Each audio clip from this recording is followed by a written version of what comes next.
ఈ మధ్యకాలంలో చిన్న పెద్ద అందరూ కూడా అధిక బరువు సమస్యతో బాధపడుతూ ఉన్నారు. ఊబకాయం చాలామంది గుండెల్లో రైళ్లు పరిగెత్తిస్తూ ఉంది. రాత్రిపూట మీరు చేసే కొన్ని తప్పులే మీ అధిక బరువు సమస్యకు కారణమవుతున్నాయి అనే విషయం మీకు తెలుసా? కొన్నిసార్లు ఈ అధిక బరువు సమస్య ఎంత ఘోరంగా మారిపోతుంది అంటే నడవడానికి కూడా కొంతమందికి చేత కాదు. ఊబకాయం వల్ల కేవలం మన లుక్కు మాత్రమే కాదు, మన లక్కు కూడా మారిపోతుంది. నమ్మకం కుదరడం లేదా? ఒక్కసారి బరువు పెరిగారు అంటే బరువుతో పాటు మరికొన్ని రోగాలను కూడా మీరు వెంట తెచ్చుకుంటారు. ఇక అధిక బరువు సమస్యతో బాధపడుతున్న వాళ్ళ గురించి మనం చెప్పాల్సింది ఏమీ లేదు. వాళ్లకు ఏ బట్టలు వేసినా సెట్ కావు. పాపం ఎక్కడ కూర్చోలేరు, కూర్చున్న వెంటనే లేవలేరు. అందుకనే చాలామంది తమ బరువును తగ్గించుకోవాలి అని ప్రయత్నిస్తూ ఉంటారు. జిమ్లకు వెళ్ళి కసరత్తులు చేసి కొవ్వును కరిగించాలని ట్రై చేస్తూ ఉంటారు. మన పూర్వీకులకు ఇటువంటి సమస్యలు ఏమీ లేవు. దానికి కారణం కేవలం వాళ్ళు సరైన పద్ధతిలో ఆహారాన్ని తీసుకోవడం మాత్రమే. అయితే ఎటువంటి ఆహారాన్ని తీసుకోవాలి? ఊబకాయం మన దరిదాపుల్లోకి రాకుండా ఎలాంటి జాగ్రత్తలు తీసుకోవాలి? ఇలాంటి విషయాలను ఈరోజు ఈ వీడియోలో తెలుసుకుందాం. మీరు రాత్రిపూట లేటుగా డిన్నర్ చేస్తూ ఉంటారా? ఇంటికి లేటుగా అంటే రాత్రి 10 దాటిన తర్వాత చేరుకుని డిన్నర్ చేస్తారా? డిన్నర్ చేసిన తర్వాత తీరిగ్గా మొబైల్ చూసుకుంటూ లేదా టీవీ చూసుకుంటూ కాలం గడుపుతూ ఉంటారా? లేదు తిన్న వెంటనే హాయిగా గురకపెట్టి నిద్రపోతూ ఉంటారా? అయితే ముందు ఈ తప్పులన్నీ మీరు మానాల్సి ఉంటుంది. మీరే కావాలని ఊబకాయానికి వెల్కమ్ చెప్తూ ఉన్నారు. ఒకవేళ మీరు అన్నం తిన్న వెంటనే ఏదైనా స్వీట్ తింటూ ఉన్నట్లయితే మీరు తొందరలోనే అధిక బరువుతో బాధపడతారు. మీరు మీ ఆరోగ్యంతో చెలగాటమాడుతూ ఉన్నారు. మనం తినే ఆహారం మీదే మన ఆరోగ్యం ఆధారపడి ఉంటుంది. అంతేకాకుండా ఆహారాన్ని ఎలా తింటున్నాము అనేది కూడా మనం దృష్టిలో పెట్టుకోవాలి.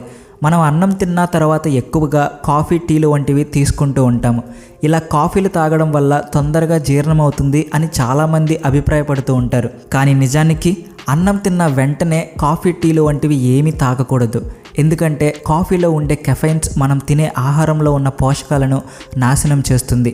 దీంతో పాటుగా ఈ పోషకాలు మన శరీరంలో గ్రహించబడడాన్ని కూడా నిలిపివేస్తుంది. మరో విషయం ఏంటంటే మనం అన్నం తిన్న తర్వాత నీళ్లు తాగుతూ ఉంటాం.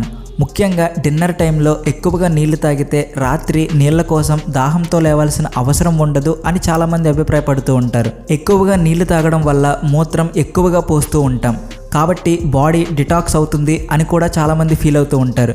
కానీ ఇది కేవలం అపోహ మాత్రమే. అన్నం తిన్న తర్వాత నీళ్లు తాగడం వల్ల అమృతం లాంటి ఆ నీళ్లు విషంగా మారిపోతాయి.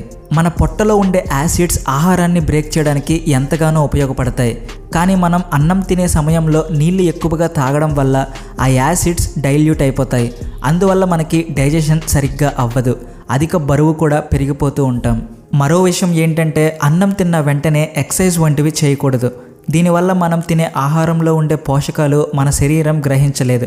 మన భారతదేశంలో విందు భోజనాలలో అన్నంతో పాటు స్వీట్స్ కూడా పెడుతూ ఉంటారు. మరి కొంతమంది కడుపు నిండా బిర్యానీ తిన్న తర్వాత ఏదైనా కోక్ తాగకుండా అస్సలు ఉండలేరు. మీకు ఇలాంటి అలవాట్లు ఉన్నట్లయితే వెంటనే మానుకోండి. ఎందుకంటే అన్నం తిన్న వెంటనే ఇలాంటి ఆహార పదార్థాలు తీసుకోవడం వల్ల అధిక బరువు పెరిగిపోతుంది. ఎవరైతే ఎక్కువగా షుగర్ ఫుడ్స్ తీసుకుంటూ ఉంటారో వాళ్ళు ఖచ్చితంగా అధిక బరువుతో బాధపడుతూ ఉంటారు. కానీ కొంతమంది అదృష్టవంతులు ఉంటారులేండి. వాళ్ళు ఎన్ని తిన్నా సరే వాళ్ళు బక్కగా నాజుగ్గా ఉంటారు. ఒకవేళ అటువంటి వాళ్ళు మీకు ఎవరైనా తెలిస్తే కింద కామెంట్ సెక్షన్లో వాళ్ళ పేర్లు రాయండి. అన్నం తిన్న వెంటనే స్వీట్ తినడం వల్ల డైజెషన్ మెరుగవుతుంది అని చాలామంది అభిప్రాయపడుతూ ఉంటారు. కానీ ఇలా చేయడం వల్ల మన ఒంట్లో క్యాలరీస్ పెరిగిపోతాయి. మీరు గమనించినట్లయితే వెయిట్ లాస్ ప్రోగ్రామ్ ఎప్పుడు కూడా క్యాలరీస్ మీద ఆధారపడి ఉంటుంది. మీరు ఎంత తక్కువ క్యాలరీస్ తీసుకుంటే అంత తొందరగా వెయిట్ లాస్ అవుతూ ఉంటారు. ఎవరైతే ప్రతినిత్యం భౌతిక శ్రమ పడుతూ ఉంటారో, భౌతిక శక్తిని ఉపయోగిస్తూ పనిచేస్తూ ఉంటారో వాళ్ళు ఎక్కువ క్యాలరీస్ ఖర్చు చేస్తూ ఉంటారు. వాళ్ళు ఎక్కువ శాతంలో అన్నం తినడంలో కూడా ఎలాంటి తప్పు లేదు.